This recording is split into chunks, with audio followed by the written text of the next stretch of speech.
Everyone, welcome to my channel. Hope आप सब अच्छे होंगे। मेरा नाम है श्वेता और मैं इस चैनल पे ट्रैवल रिलेटेड वीडियोस डालती हूँ। अगर आप मेरे चैनल पे पहली बार आ रहे हैं तो आप मेरे बाकी के वीडियोस को भी चेकआउट कर सकते हैं। अगर आपको अच्छे लगते हैं मेरे वीडियोस तो आप मेरे चैनल को सब्सक्राइब और मेरे वीडियोस को लाइक कर सकते हैं। अभी हम जा रहे हैं वजेश्वरी योगिनी देवी के दर्शन करने। जैसे की ये वीडियो 1 डे टूर का है तो आप गणेशपुरी, वजेश्वरी देवी और प्रति शिरडी जा तीनों ही जगह एक दिन में दर्शन कर सकते हैं। यहाँ आने के लिए आप विरार स्टेशन आ सकते हैं एंड देन आप वहाँ से कोई भी पब्लिक बस ले सकते हैं। वो आपको डायरेक्टली वजेश्वरी में ड्रॉप कर देगी। वहाँ से फिर आप ऑटो ले सकते हैं। ऑटो का कॉस्ट कुछ 10 रुपीज पड़ेगा आपको। पहले गणेशपुरी, वजेश्वरी देवी और फिर प्रति शिरडी के दर्शन करते हुए वापस से बस लेकर आप विरार स्टेशन जा सकते हैं। और अगर आप अपनी खुद की व्हीकल से आ रहे हैं तो मुंबई से करीब 75 किलोमीटर है। और अगर आप गोरेगांव टू कांदिवली के बीच में कहीं रहते हैं तो आपको 60 to 55 किलोमीटर पड़ेगा 1 वे रूट। तो हम अपनी कार से आए हैं तो मैं आपको एंड में बताऊंगी कि टोटल कितने किलोमीटर होते हैं तीनों जगह दर्शन करने के बाद। तो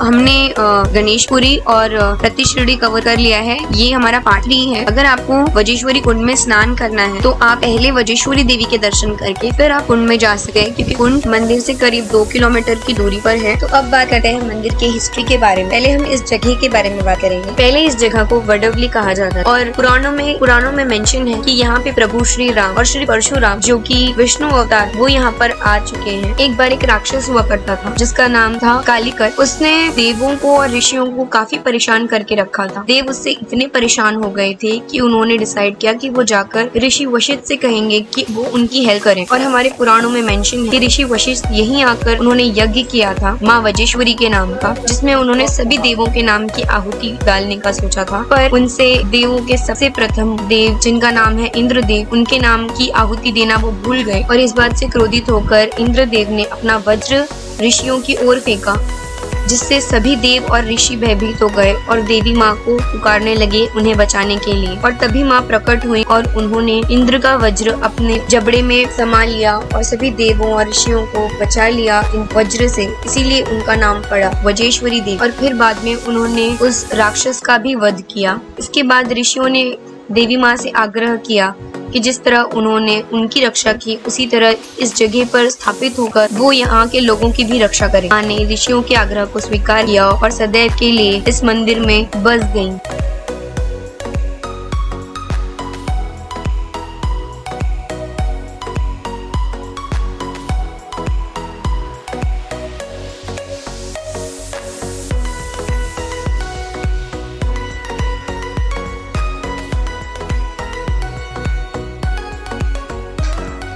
अब हम पहुंच गए हैं टेम्पल के नजदीक और जब हमने पार्किंग के लिए पूछा तो ये भैया ने कहा कि आप गाड़ी साइड में ही लगा दो, कोई दिक्कत नहीं है। तो हमने कार को ही साइड में पार्क कर दिया।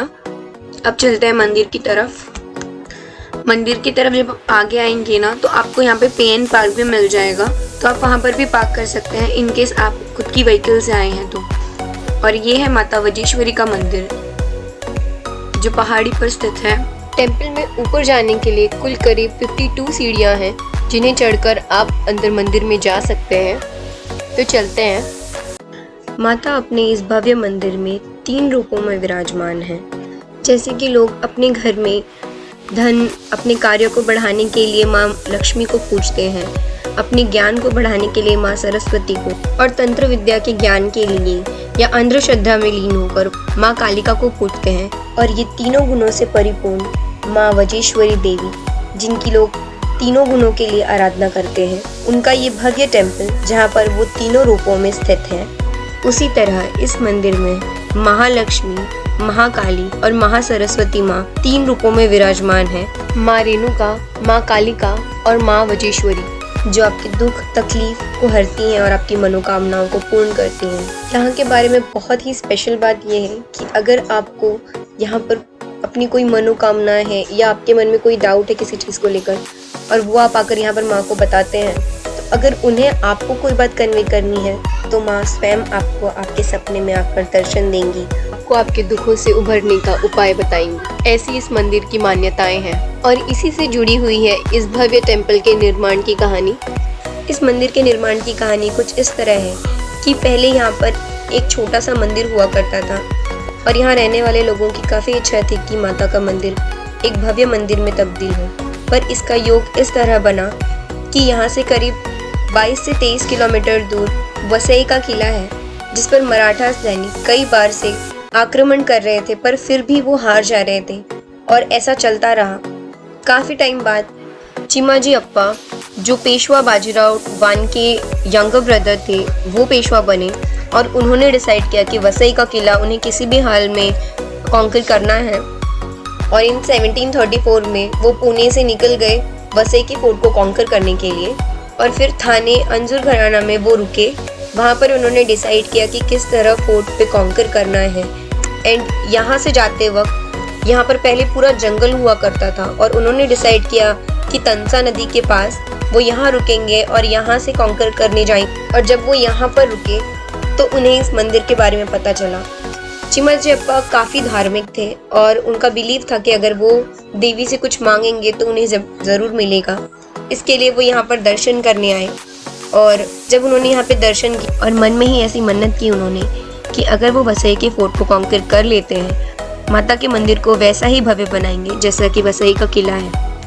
और उसी दिन रात में उन्हें सपने में माँ दिखी और माँ ने उन्हें बताया कि जब वो वसई के फोर्ट को कॉन्कर करने जाएंगे, कबूतर की ग्रुप जिस डायरेक्शन में उड़ेगी उसी डायरेक्शन में उन्हें अटैक करना है। और चिमाजी अप्पा जब गए दूसरे दिन फोर्ट की तरफ तो उन्होंने उसी तरह कबूतर की ग्रुप को उड़ता हुआ देखकर पहले वहां पर अटैक किया। और जब उन्होंने अटैक किया तो पता चला कि जो पोर्तुगीज थे जिन्होंने फोर्ट पर कब्जा करके रखा हुआ था और जिस डायरेक्शन में उन्होंने अटैक किया उसी डायरेक्शन में उनके सारे हथियार, तोप, अल्कोहल वगैरह सब कुछ थे। और वो नष्ट होने की वजह से पोर्तुगीज ज़्यादा कुछ अटैक रिवर्स में नहीं कर पाए और इस तरह चिमाजी अप्पा वसई के फोर्ट को जीत गए। फिर उन्होंने जैसा कहा था उन्होंने उस फोर्ट में भी माँ वजेश्वरी का मंदिर बनवाया और यहाँ पे भी जहाँ माँ ने उन्हें स्वप्न में दर्शन दिए थे, माँ के भव्य मंदिर का निर्माण करवाया। और माँ वजेश्वरी माता के टेम्पल में और माँ वजेश्वरी मंदिर में अन्य देवताओं के मंदिर जैसे कि कपिलेश्वर महादेव, शिवा टेम्पल, हनुमान मंदिर, गणेश मंदिर, भैरव मंदिर और मुरावा देवी मंदिर भी स्थापित किए हुए हैं। पुराणों में मेंशन है कि परशुराम जी, जो कि एक विष्णु अवतार थे, यहाँ पर आकर उन्होंने यज्ञ किया है। और परशुराम्स मदर गॉडेस रेणुका देवी, जो कि one of the main deity है टेम्पल की, और गॉडेस वजेश्वरी देवी इनकारनेशन है गॉडेस पार्वती का। इसलिए आपको इस टेम्पल में कई सारे शिवलिंग भी देखने को मिलेंगे।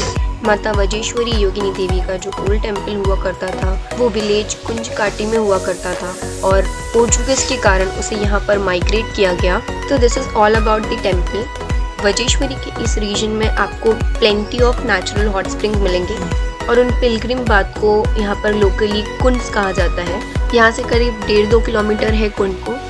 तो हम नहीं जा रहे हैं क्योंकि हमने गणेशपुर में ऑलरेडी कुंड में स्नान किया हुआ है, तो हम यहाँ से डायरेक्टली जा रहे हैं प्रति शिरडी। तो हम इस वीडियो को यहाँ पर ही एंड करते हैं and do let me know कि आपको ये वीडियो कैसा लगा and if you have any query regarding to visit this place तो वो भी आप मुझसे पूछ सकते हो कमेंट सेक्शन में। Share this video with your friends and family so they can also visit this place.